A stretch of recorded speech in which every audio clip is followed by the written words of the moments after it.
जय हिंद। नमस्कार। कैसे हैं आप सब? आई होप आप सभी अच्छे हैं और आप सबों की प्रिपरेशन बहुत अच्छे तरीके से हो रही है। दोस्तों, आज के इस वीडियो में 9 अप्रैल 2025 से संबंधित करंट अफेयर्स के प्रश्नों को आप देखने वाले हैं, जिसमें बिहार राष्ट्रीय अंतर्राष्ट्रीय तीनों घटनाओं का संग्रह होगा और हमेशा की तरह तमाम जानकारी मैं यहाँ पर आपको विस्तृत तौर पर देने वाला हूँ। तो पूरे वीडियो को आप सभी को ध्यानपूर्वक देखना है। आई होप आप इस सीरीज को रेगुलर बेसिस पे देखते हैं, इससे तैयारी आपकी बेहतर होगी और आप बिहार में कोई भी एग्जाम की प्रिपरेशन में लगे हैं वहां पर इससे आपको भरपूर हेल्प मिलेगी। चलिए, पिछले वीडियो में एक प्रश्न हमने पूछा था आपसे। सबसे पहले हम उस प्रश्न को देखते हैं। देखिए, प्रश्न था कि हाल ही में 5 अप्रैल 2025 को केंद्र सरकार ने उड़ान योजना के तहत बिहार में कितने नए एयरपोर्ट को मंजूरी दी है। अच्छा, इसको लेकर डिटेल जानकारी आपको हमने दिया था। बिहार में 7 एयरपोर्ट को लेकर अभी मंजूरी दिया गया है, अतः विकल्प नंबर ए इस प्रश्न का राइट आंसर था। चलते आज के इस वीडियो के पहले प्रश्न पे, लेकिन उससे पहले ये ध्यान आप लोग रखेंगे जो लोग पहली बार खास करके इस सीरीज से जुड़े हैं, तो बीएम ऑनलाइन लर्निंग एप्लीकेशन पे जाके आप इस कोर्स के माध्यम से हमारे तमाम स्टडी मटेरियल का आप भरपूर फ़ायदा यहाँ से उठा सकते हैं। ये करंट अफेयर्स का कोर्स है, इस समय 50% डिस्काउंट इसमें चल रहा है। आप लोग इसे ज्वाइन करके आप यहाँ से तमाम चीज़ों को बेहतर तरीके से प्राप्त कर पाएंगे। अच्छा, एक बात और है, ये हमारा इंस्टाग्राम का पर्सनल अकाउंट है, आप लोग चाहें तो हमें इंस्टाग्राम पे फॉलो कर सकते हैं। चलिए, अब यहाँ पर आते हैं आज की इस वीडियो के पहले प्रश्न पे। ये पहला प्रश्न है कि निम्नलिखित में से बिहार में या फिर बिहार के किस स्टार्टअप को नई दिल्ली में हालिया आयोजित स्टार्टअप महाकुंभ कार्यक्रम में प्रतिष्ठित महारथी पुरस्कार से सम्मानित किया गया है। बिहार करंट अफेयर्स के दृष्टिकोण से इंपॉर्टेंट प्रश्न है। इसका राइट आंसर है उपयुक्त तीनों, यानी कि यहाँ पर विकल्प ए बी सी में जो नाम आपको दिख रहा है, जैसे कि EY डेल्टा, लेडी फेयर और भोजपत्ता, ये तीनों कंपनी को यहाँ पर ये स्टार्टअप महाकुंभ जो कि नई दिल्ली में आयोजित हुआ था, यहाँ पर महारथी पुरस्कार से सम्मानित किया गया। अतः विकल्प नंबर डी इस प्रश्न का राइट आंसर है। देखिए, भारत मंडपम जो कि प्रगति मैदान नई दिल्ली में है, यहीं पर हालिया आयोजित स्टार्टअप महाकुंभ कार्यक्रम में बिहार के 3 स्टार्टअप को प्रतिष्ठित महारथी पुरस्कार से सम्मानित किया गया है। ठीक है, ये नाम आप जान चुके हैं, ये कंपनियां कौन कौन सी या फिर ये स्टार्टअप कौन कौन सी है, तो इसमें ध्यान रखिए EY डेल्टा, लेडी फेयर और भोजपत्ता। आइए ये तमाम चीज़ों को थोड़ा डिटेल में समझते हैं। जैसे EY डेल्टा की बात करें तो ये बिहार का तकनीक आधारित एक स्टार्टअप है। इसे रक्षा और अंतरिक्ष श्रेणी में उल्लेखनीय योगदान के लिए यहाँ पर सम्मानित किया गया है। तो यह खास करके तकनीक पर आधारित एक स्टार्टअप है। अच्छा, इसके अतिरिक्त दूसरे स्टार्टअप की बात करें तो लेडी फेयर, यानी कि lady fair beauty concept private limited को उसके अद्वितीय सौंदर्य आधारित व्यवसाय मॉडल के लिए सम्मानित किया गया। जो ब्यूटी प्रोडक्ट है उसको लेकर जो खास करके उसका बिजनेस मॉडल जो है एक्चुअली में, उसके लिए यहाँ पर ये इसको मतलब इस कंपनी को, इस स्टार्टअप को सम्मानित किया गया है। जबकि यहाँ पर इसकी स्थापना को लेकर भी एक पॉइंट हमने लिखा है, इसकी शुरुआत 2019 में ऋषि कुमार रंजन जो कि सीतामढ़ी के हैं, इनके द्वारा की गई थी। अच्छा, एक और स्टार्टअप है भोजपत्ता एग्रीप्रेन्योर प्राइवेट लिमिटेड, जो एक कृषि आधारित स्टार्टअप है। इसकी स्थापना हुई थी 2021 में। तो ये तीनों स्टार्टअप को अभी हाल ही में यहाँ पर प्रतिष्ठित इस पुरस्कार यानी कि महारथी पुरस्कार से सम्मानित किया गया है, जो भारत मंडपम नई दिल्ली में आयोजित हुआ था। आई होप ये चीज़ें इंपॉर्टेंट है, ध्यान रखिएगा, एग्जाम में पूछे जाने की प्रबल संभावना है। चलिए, अब यहाँ पर हम चलते हैं अगले प्रश्न पे। देखिए, दूसरा प्रश्न है कि बिहार का पहला और एकमात्र टाइगर रिजर्व यानी कि वाल्मीकि नगर टाइगर रिजर्व अर्थात VTR, इसमें भीषण आग लगी है, जो कि भीषण आग की वजह से अभी हाल ही में खबरों में है। VTR भीषण आग की वजह से अभी खबरों में है। बताएं कि किस वर्ष इसे प्रोजेक्ट टाइगर के तहत 18वें रिजर्व के रूप में घोषित किया गया था भारत सरकार के द्वारा। देखिए, वो ईस्वी था 1994, जब इसे प्रोजेक्ट टाइगर के मतलब रूप में ये खास करके 18वें रिजर्व के रूप में घोषित किया गया था। और ये बिहार का पहला और एकमात्र टाइगर रिजर्व है 1994 से अब तक। फिलहाल दूसरे को लेकर घोषणा हुई है और भारत सरकार से मंजूरी भी मिल चुकी है। ये चीज़ें अभी हम आपको बतलाएंगे। फिलहाल बात यहाँ पर जो हुई है, दरअसल आग जो लगी है, अब यहाँ पर सवाल यह है कि वाल्मीकि नगर टाइगर रिजर्व कहाँ है। तो पश्चिमी चंपारण जिला जो बिहार का क्षेत्रफल के दृष्टिकोण से सबसे बड़ा जिला है, तो पश्चिमी चंपारण अवस्थित बिहार के पहले और एकमात्र वाल्मीकि नगर टाइगर रिजर्व यानी कि VTR जंगल में अभी हाल ही में भीषण आग लगी है, जिस वजह से ये खबरों का विषय है। अच्छा, इस भीषण आग से करीब 6 एकड़ जंगल जलकर राख हो गया। साथ ही लाखों की जो वन संपदा है, जीव जंतु की मौत यहाँ पर हुई है। ये लाखों की वन संपदाएं जल चुकी है और ये आग काबू पाने का नाम नहीं ले रहा है और ये भीषण आग यहाँ पर लगा है। अच्छा, इससे पहले आपको मालूम है कि बांका जिले में जो मंदार पर्वत है, जो खास करके एक पर्यटन स्थल है बिहार में, वहां पर भी आग की इस तरह की घटना सामने आए थे। एक सप्ताह पहले का ये न्यूज है। ये चीजें आप लोगों को ध्यान रखना है। मंदार बांका को लेकर आपको मैं बता दूं, यहाँ पर बिहार सरकार द्वारा रोपवे की शुरुआत की गई थी। आई थिंक 2021 में ये बिहार का दूसरा रोपवे वहां बनाया गया था राजगीर के बाद। हालांकि बिहार में अब कई जगहों पर रोपवे संचालित हो रहा है, लेकिन बिहार का दूसरा रोपवे मंदार बांका में था। अच्छा, बांका आता है बिहार के भागलपुर प्रमंडल के अंतर्गत, जो बिहार का सबसे छोटा प्रमंडल है। ठीक है, जिसमें 2 जिले हैं, भागलपुर और बांका। अब यहाँ पर अगला पॉइंट देखिएगा, हिमालय की तराई में अवस्थित पश्चिमी चंपारण क्षेत्रफल की दृष्टि से बिहार का सबसे बड़ा जिला है। इसके कुल क्षेत्रफल की बात करें तो 5228 वर्ग किलोमीटर है और ये बिहार के कुल वन क्षेत्र का सबसे बड़ा हिस्सा जो है यहीं पर इसी क्षेत्र में है। तो ये पॉइंट यहाँ पर समझिएगा।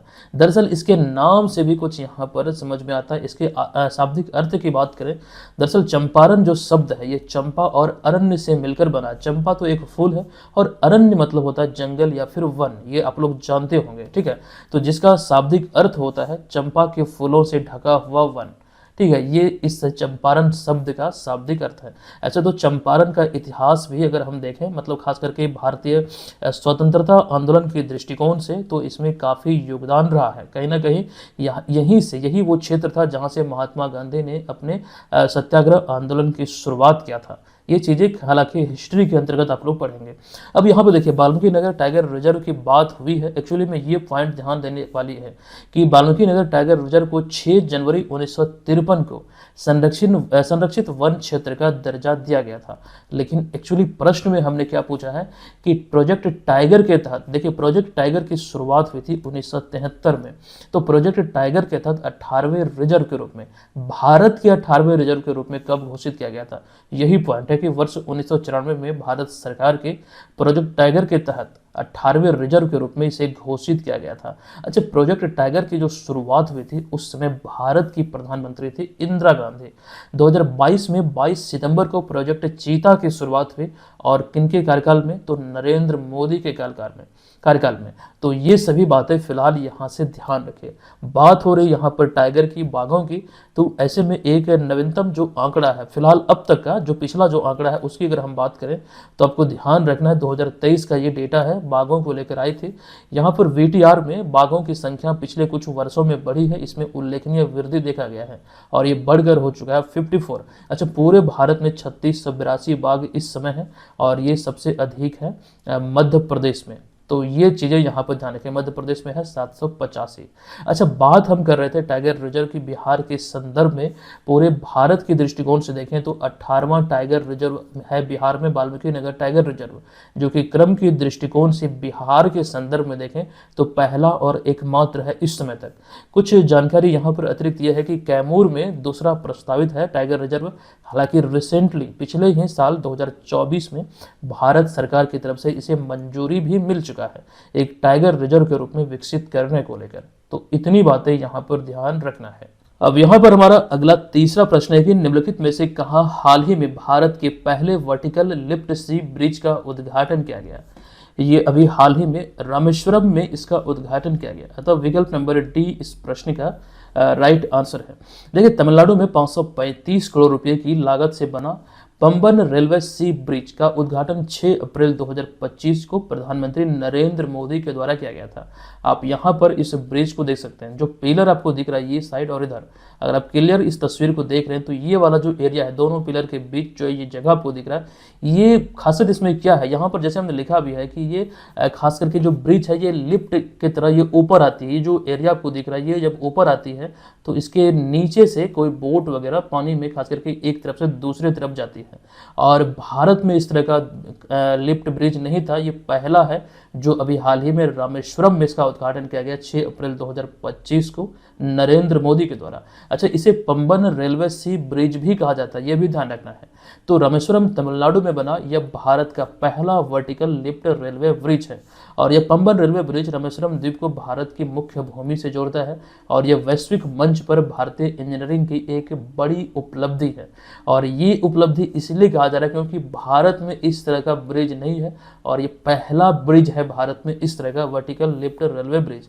और आपको ये ध्यान रखना कि इस तरह की तस्वीरें आपने बहुत बार इंटरनेट मीडिया खास करके आदि में खास करके देखा होगा, तो ये चीज़ आप लोगों को मालूम है। ये जो एरिया है ये ऊपर उठ जाता है ताकि नीचे जगह खाली हो जाता है और नीचे से बड़े बड़े वोट वगैरह जो भी होते हैं एक दूसरी ओर आ जा सकते हैं। ठीक है, ये चीज़ आई होप क्लियर है। अब यहाँ पर इसकी लंबाई की बात करें तो करीब 2.08 किलोमीटर लंबे इस पुल में 99 खंभे हैं, जिसमें एक 72.5 मीटर लंबा हिस्सा यानी कि वर्टिकल लिफ्ट स्पैन है, जो कि जरूरत पड़ने पर 17 मीटर तक ऊपर उठाया जा सकता है। यही एक्चुअली हम इसकी बात कर रहे हैं, ये वाले एरिया की, ये ऊपर उठता है, ये 17 मीटर तक ऊपर उठाया जा सकता है, ये इसमें सक्षम है।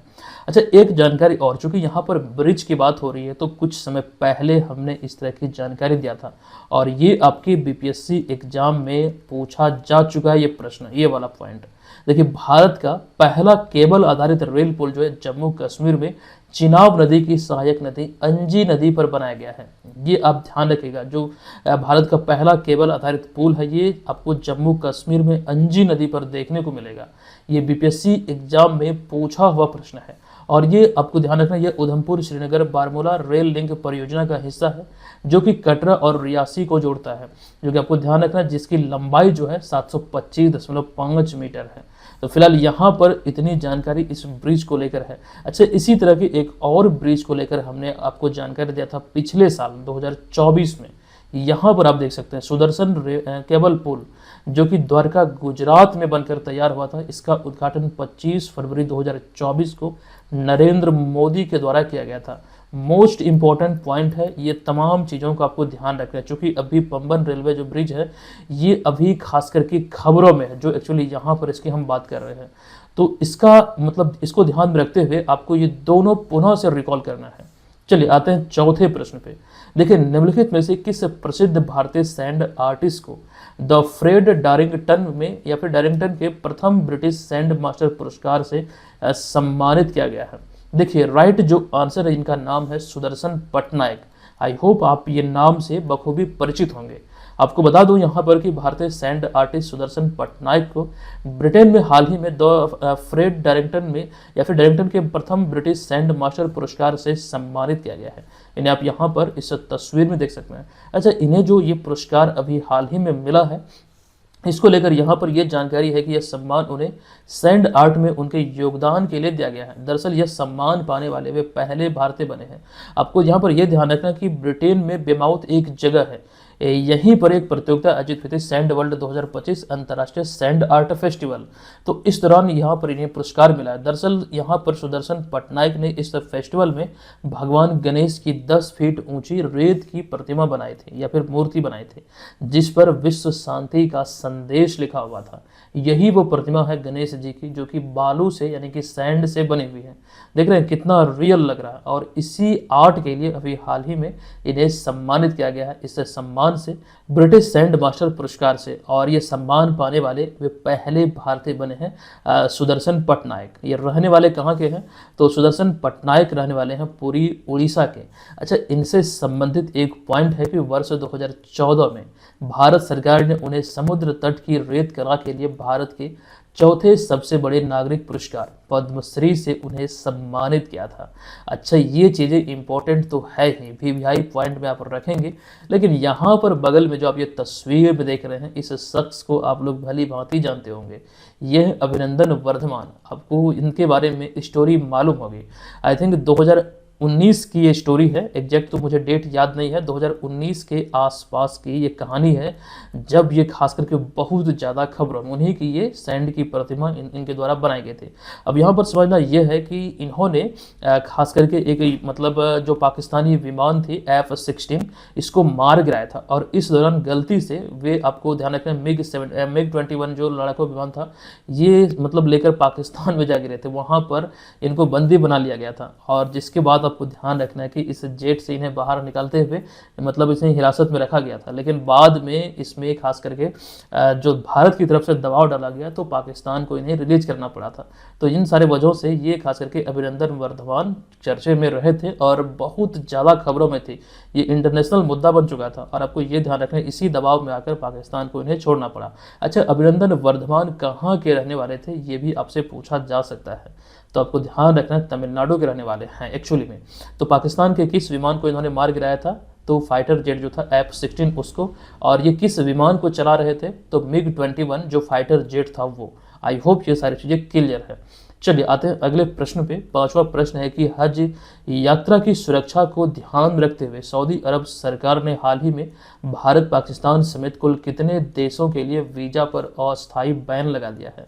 अब यहाँ पर देखिए, वीजा पर अस्थायी बैन तो लगाया गया, लेकिन हवाला क्या दिया है, हवाला दिया कि हज यात्रा को मतलब कि सुरक्षित करने की दिशा में, हज यात्रा की सुरक्षा की दिशा में ये मतलब किया जा रहा है। और इसी के मद्देनजर सऊदी अरब सरकार ने अभी कुल मिला के 14 देशों का वीजा बैन किया है। खास बात यहाँ पर यह है कि भारत और पाकिस्तान भी इसमें शामिल है। विकल्प नंबर बी यहाँ पर इस प्रश्न का राइट आंसर है। जिन 14 देशों के वीजा पर अस्थायी बैन लगाया गया, इसमें आपको ध्यान रखना भारत, पाकिस्तान, बांग्लादेश, मिस्र, Indonesia, Nigeria, Iraq, Jordan, Algeria, Sudan, Ethiopia, Tunisia और यमन। खास करके जहाँ पर मुस्लिम आबादी वाले जो देश हैं, ये सभी देशों को तकरीबन यहाँ पर बैन लगाया गया है। देखिए, इंडोनेशिया पूरी दुनिया में मुस्लिम आबादी के मामले में प्रथम स्थान पर है। मुस्लिम कम्युनिटी की बात करें तो यहाँ पर सबसे अधिक लोग रहते हैं, तो इंडोनेशिया को भी यहाँ पर बैन किया गया है। दरअसल सऊदी अरब सरकार की यह अस्थायी बैन जो है बिजनेस वीजा, फैमिली वीजा के साथ साथ उम्रा वीजा पर भी लागू होगा, और यह प्रतिबंध जून में हज यात्रा की समाप्ति तक लागू रहेगा। यह घोषणा हज की सुरक्षा को ध्यान में रखते हुए किया गया है। दरअसल पिछले साल ये न्यूज आई थी कि यहाँ पर बहुत ज़्यादा दिक्कत हुआ था और भगदड़ भी मची थी, कुछ लोगों की मौत भी हुई थी। जिस चीज़ को ध्यान रखते हुए इसे सुचारू रूप से संचालित करने की दिशा में अब जो है सऊदी अरब सरकार ने 14 देशों का वीजा बैन किया है। विशेष रूप से यहाँ पर ये समझिएगा कि इसमें देखिए बिजनेस वीजा के साथ साथ फैमिली वीजा और साथ ही साथ उम्रा वीजा। अच्छा, उम्रा वीजा क्या होता है, इसको भी बैन किया गया है। आपको यहाँ पे मैं बता दूँ, देखिए उम्रा वीजा की बात करें तो सऊदी अरब द्वारा जारी किया जाने वाला एक यात्रा दस्तावेज है। अच्छा, यात्रा दस्तावेज तो है, लेकिन ये मुसलमानों को उम्रा तीर्थ यात्रा करने के लिए मक्का और मदीना में प्रवेश की अनुमति देता है। स्पेशली एक तीर्थ यात्रा वीजा है मुसलमानों के लिए, ठीक है। तो यहाँ पर इसको भी बंद कर दिया है फिलहाल जून तक, जब खास करके हज यात्रा संपन्न होगा, इसके बाद ये पुनः से चालू होगा, ठीक है। तो ये चीज़ें फिलहाल सऊदी अरब सरकार की तरफ से ये निकल कर आती है। हो सकता है कि आने वाले दिनों में इसमें कुछ बदलाव भी हो, लेकिन फिलहाल जो जानकारी है ये सारी है। कुछ अपडेट आएंगे तो वो हम आपको अवश्य बतला देंगे। फिलहाल यहाँ पर चलते हैं अगले प्रश्न पे। इंपॉर्टेंट यहाँ पर यह है कि कितने देशों को बैन किया गया है, कौन कौन से देश हैं, और साथ ही साथ इसमें हवाला क्या दिया है, मतलब रीजन क्या दिया है इसको बैन करने का, तो हज यात्रा की सुरक्षा को ध्यान रखते हुए। चलिए आते हैं अगले प्रश्न पे। निम्नलिखित में से कौन हाल ही में singing reality show Indian Idol के जो 15वें एडिशन है इसकी विजेता बनी है? तो कोलकाता की रहने वाली है मानसी घोष, इन्होंने इसे अपने नाम किया है। आप इन्हें यहाँ पर तस्वीर में देख सकते हैं मानसी घोष को। सोनी टेलीविजन की एक चर्चित सिंगिंग रियलिटी शो है इंडियन आइडल, इसके 15वें संस्करण की विजेता हाल ही में मानसी घोष बनी है, जो कि पश्चिम बंगाल कोलकाता की रहने वाली है। अच्छा, पिछला संस्करण की विजेता की बात करें तो उड़ीसा के ऋतुराज मोहंती थे। ये पिछला 2024 वाला ये जो संस्करण था, 14वां संस्करण, इसके विजेता थे। और वर्ष 2004 में इंडियन आइडल के पहले सीजन के विजेता बने थे अभिजीत सावंत, ठीक है। तो इतनी जानकारी यहाँ पर ध्यान रखना। इस समय ये इसका 15वां एडिशन है इंडियन आइडल का, जो कि सोनी टेलीविजन पर एक आती है शो, खास करके इनका नाम क्या है, तो इंडियन आइडल। चलिए अब यहाँ पर हम चलते हैं अगले प्रश्न पे। अच्छा, एक बात और आपको बता दो, अगर आप घर बैठे बीपीएससी एग्जाम की प्रिपरेशन में लगे हैं तो 71वीं बीपीएससी एग्जाम को ध्यान रखते हुए टेस्ट सीरीज की शुरुआत अब होने जा रही है। आप लोग जितने भी लोग इस एग्जाम की प्रिपरेशन में लगे हैं, टेस्ट सीरीज को जरूर ज्वाइन कीजिएगा। यही वाला वो कोर्स है जिसके माध्यम से प्रीलिम्स एग्जाम के लिए हम तमाम स्टडी मटेरियल, साथ ही साथ यहाँ पर बिहार जी के current affairs, previous year paper, ये तमाम चीज़ें आपको हम इसमें देंगे। आपको अलग से कहीं कुछ भी लेने की जरूरत नहीं है। इसी कोर्स में टेस्ट सीरीज लॉन्च होने वाला है। आप यहाँ पर ये खास करके टेस्ट की रूपरेखा देख सकते हैं। हालांकि इसका शेड्यूल हम जल्द जारी करेंगे, कब कौन सा टेस्ट होना, कैसे होना है, ये तमाम चीज़ें आपको जल्द बतलाई जाएगी। इसमें आपको एक ऑफर अभी देखने को मिलता है इस कोर्स में। आप इस कूपन कोड को अप्लाई करते हुए महज 199 रुपये में हमारे तमाम स्टडी मटेरियल का आप अगले 1 वर्षों तक भरपूर लाभ उठा सकते हैं। जिस तिथि से आप ज्वाइन करेंगे तब से अगले 1 साल तक यहाँ पर मटेरियल आपको मिलता रहेगा। पिछला जो करंट अफेयर्स का मटेरियल आपका छूटा हुआ है, चाहे वो करंट अफेयर्स के कोई भी मटेरियल हो, वो यहाँ पर आपको निःशुल्क मिल जाएगा। अब यहाँ पर अगला 7वां प्रश्न है कि पंडरुती काजू और सौदागरी ब्लॉक प्रिंट का संबंध निम्नलिखित में से किस राज्य से है जिसे अभी हाल ही में जीआई टैग प्रदान किया गया है। इस प्रश्न का राइट आंसर है तमिलनाडु व गुजरात से इसका संबंध है, जिसे अभी हाल ही में जीआई टैग से सम्मानित किया गया है। देखिए, तमिलनाडु की समृद्ध कृषि विरासत को महत्वपूर्ण बढ़ावा देते हुए हाल ही में राज्य के 6 अद्वितीय उत्पादों को भौगोलिक संकेत यानी कि जीआई टैग प्रदान किया गया है। अब ये 6 उत्पाद क्या क्या है, वो नाम आपको यहाँ पर दिखेगा। पंडरुती काजू, पंडरुती कटहल, चट्टीकुलम सलोट यानी कि एक छोटा प्याज होता है जो यहाँ पर विशेष रूप से उगाया जाता है। इसके अतिरिक्त पुलिया नगोडी एसिड लाइम, और इसके अतिरिक्त विरुधुनगर सांबा वथल, रामनाथपुरम चिथी रायकर चावल, ये 6 उत्पाद हैं कृषि से संबंधित। ये सभी को अभी हाल ही में यहाँ पर जीआई टैग दिया गया है जो कि तमिलनाडु से संबंधित है। अच्छा, इसके अतिरिक्त अहमदाबाद गुजरात के जमालपुर क्षेत्र की सौदागरी ब्लॉक प्रिंट कला को भी जीआई टैग दिया गया है। अच्छा, इसके अतिरिक्त एक और है, आपको ध्यान रखना है कि पश्चिम बंगाल के कुल 7 उत्पादों को जीआई टैग दिया गया है, जिनमें नोलन गुड़ संदेश जो एक प्रकार की मिठाई है, बरोईपुर अमरूद, इसके अतिरिक्त कमर पुकुर का सफ़ेद बोंडे, मुर्शिदाबाद का छन बोरा, विष्णुपुर का मोतीचूर लड्डू, राघु निपगल चावल, मालदा का निस्तारी रेशमी धागा, इन सभी को अभी हाल ही में जीआई टैग दिया गया जो कि विशेष तौर पर ये पश्चिम बंगाल से संबंधित है। ये चीज़ें इंपॉर्टेंट होते हैं, किसी भी उत्पाद को लेकर आपसे जीआई टैग के संदर्भ में प्रश्न पूछा जा सकता है। ये नहीं कि जो यहाँ पर हमने सिर्फ प्रश्न में रखा है यही पूछा जाएगा। कई सारे लोग तो यही करते हैं कि प्रश्न जो मैं बतलाता हूँ बस उसी को ही पढ़ लेते हैं, एक्सप्लेनेशन पढ़ते ही नहीं। आपसे कुछ भी पूछा जा सकता है, यहाँ पर आपसे ये वाला भी पूछा जा सकता है, मालदा का निस्तारी रेशमी धागा। तो विशेष तौर पर सभी पर आपको ध्यान केंद्रित करना है। अच्छा, भौगोलिक संकेत यानी कि जीआई टैग को लेकर आपको मालूम है कि इसकी रजिस्ट्री का जो मुख्यालय तमिलनाडु चेन्नई में है, 10 साल के लिए दिया जाता है। अच्छा, बिहार के संबंध में बात करें तो बिहार के 16 उत्पाद को जीआई टैग मिल चुका है। पिछली बार मरचा चावल को मिला था जीआई टैग अप्रैल 2023 में, पश्चिमी चंपारण के चनपटिया प्रखंड के खास करके मरचा चावल को। चलिए, अगला है 8वां प्रश्न। डीआरडीओ ने हाल ही में किस देश के साथ मिलकर एरोस्पेस इंडस्ट्रीज द्वारा संयुक्त रूप से विकसित MRSAM मिसाइल का सफल परीक्षण किया है। राइट आंसर है इजराइल के साथ मिलकर अभी हाल ही में यह सफल परीक्षण किया गया है। आपको बता दूं, रक्षा अनुसंधान एवं विकास संगठन यानी कि डीआरडीओ और इजराइल एरोस्पेस इंडस्ट्री द्वारा संयुक्त रूप से विकसित मध्यम दूरी की सतह से हवा में मार करने वाले यानी कि सतह से हवा में मार करने वाली ये मिसाइल है मध्यम दूरी की MRSAM का हाल ही में सफल परीक्षण किया गया, जो आप यहाँ पर तस्वीर में देख सकते हैं।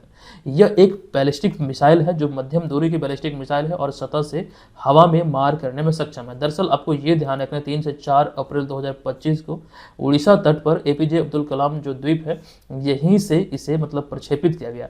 यह एक बैलिस्टिक मिसाइल है, ये मिसाइल का प्रकार है, ये एक बैलिस्टिक मिसाइल है जिसकी मारक क्षमता है 70 किलोमीटर।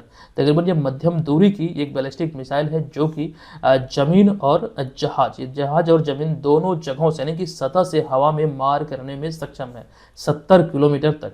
और इस मिसाइल की लंबाई 4.5 मीटर और वजन जो है ये 275 किलोग्राम है। इस मिसाइल की कुछ खासकर इस तरह की छोटी छोटी इन्फॉर्मेशन आपको ध्यान रखना है। डीआरडीओ के बारे में बात करें तो डीआरडीओ यानी कि रक्षा अनुसंधान एवं विकास संगठन की स्थापना 1958 में की गई थी। अच्छा, डीआरडीओ की तरह और भी कई सारे संगठन हैं जिसके आदर्श वाक्य को इस समय मौजूदा समय में याद रखना बहुत जरूरी है। एग्जाम में यहाँ से प्रश्न पूछे जा सकते हैं।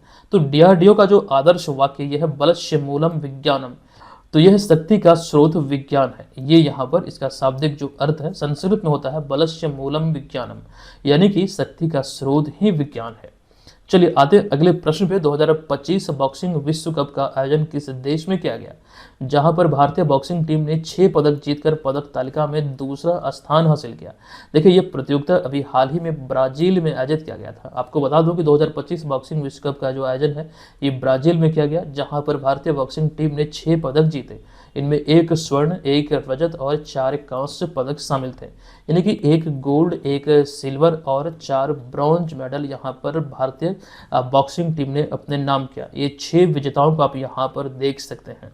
देखिए हितेश गुलिया, अविनाश जामवाल और मनीष राठौर, और इसके बाद है जदुमणि सिंह और सचिन, साथ साथ विशाल। इन 6 लोगों ने यहाँ पर पुरस्कार अपने नाम किया। 6 लोगों को यहाँ पर तस्वीर के माध्यम से आप देख सकते हैं। तो ये नाम आपको ध्यान रखना है। यहाँ से एक पॉइंट निकल कर आता है हितेश गुलिया को लेकर।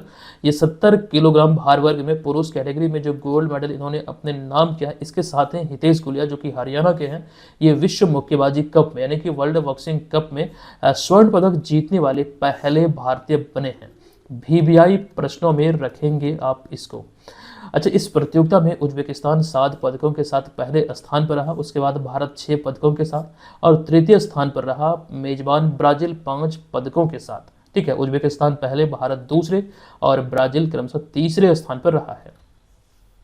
10वां प्रश्न है कि 7 अप्रैल 2025 को विश्व स्वास्थ्य दिवस मनाया गया है। बताएं कि 2025 में इसकी निर्धारित विषय या फिर थीम क्या है। तो इसका थीम 2025 में है स्वस्थ शुरुआत, आशापूर्ण भविष्य। ये 2025 का इसका निर्धारित थीम है। ध्यान रखिएगा, प्रत्येक वर्ष 7 अप्रैल को विश्व स्वास्थ्य दिवस मनाया जाता है और इसका उद्देश्य दुनिया भर के लोगों के स्वास्थ्य का स्तर को ऊंचा करना है। दरअसल यहाँ पर यही उद्देश्य के साथ ये WHO द्वारा सेलिब्रेट किया जाता है। 2025 में इसका थीम है स्वस्थ शुरुआत, आशापूर्ण भविष्य, यानी कि हेल्दी बिगनिंग, होपफुल फ्यूचर। ये 2025 का निर्धारित थीम है। 2024 में इसका थीम था मेरा स्वास्थ्य मेरा अधिकार। 2024 में भी इसको लेकर बाकायदा हमने आपको जानकारी दिया था। देखिए इस दिवस के बारे में कुछ बात करें। दरअसल 7 अप्रैल 1948 को स्थापित हुए विश्व स्वास्थ्य संगठन यानी कि WHO की स्थापना दिवस के एक हिस्से के रूप में इस दिवस को मनाया जाता है। WHO की स्थापना जो हुई थी इसी दिन को यानी कि 7 अप्रैल को 1948 में हुई थी। तो इसी दिन को चिन्हित करते हुए इसकी स्मृति में ये दिवस मनाया जाता है।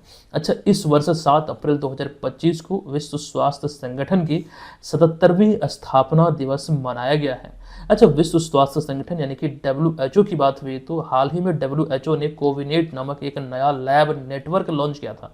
इसका उद्देश्य ये था कि जितने भी प्रकार के वायरस हैं जैसे कि SARS-CoV-2, MERS-CoV-2 आदि कोरोना वायरस जो कि इसके टाइप हैं, इसका पता लगाने, इसकी निगरानी करने और मूल्यांकन करने के लिए वैश्विक क्षमताओं को बढ़ाने के उद्देश्य से ये लैब नेटवर्क पूरी दुनिया में लॉन्च किया था। ये आपको ध्यान रखना, इसका नाम क्या दिया था, कोविनेट।